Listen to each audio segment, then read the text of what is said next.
เตรียมจะไปใส่บาตร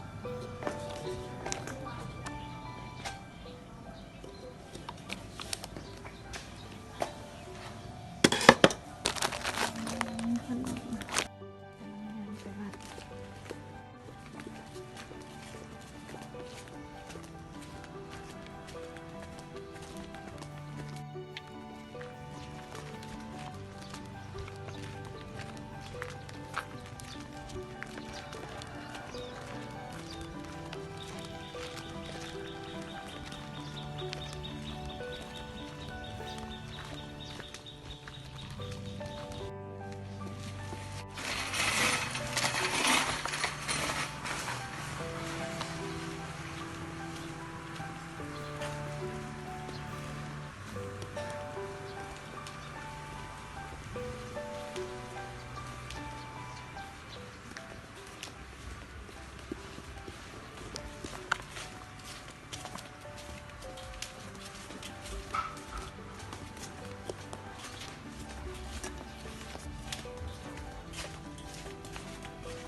จะสิฮอดวัดแล้ว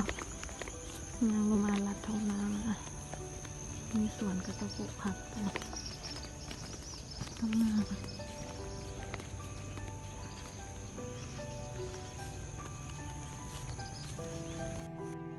ผักบักงามเนาะ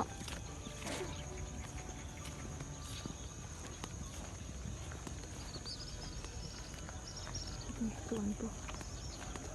อ้าวคือว่าประเทศเราบ้านนกปะเจียยางกระเจียวหอดวัดแล้วกระเจียวหอดวัดแล้ว ใส่ประทานละขึ้นสั่นละ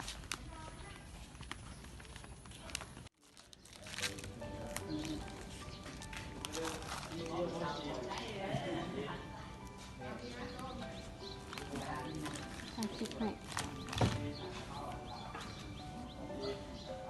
เห็นนะดอก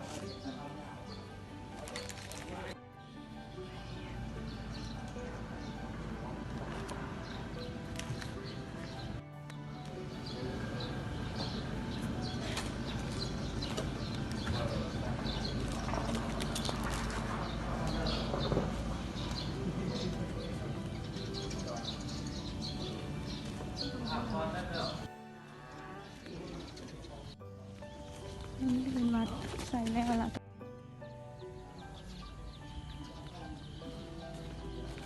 ปะวัดโพนสว่างวัดอยู่บ้านนี่แต่มันยังข้ามทงนามา นกอันนี้ต้นยังวะหมักบวบค้างหมักบวบ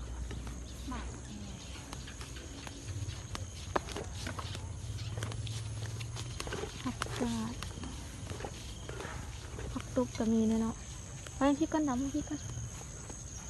เลาะพี่กัน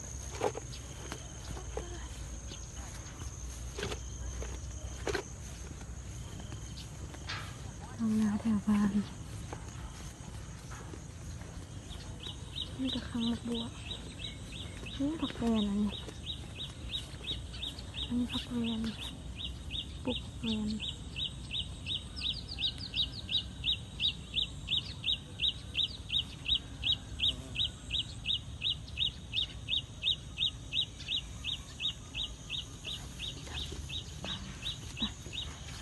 ยังผักชีนเลย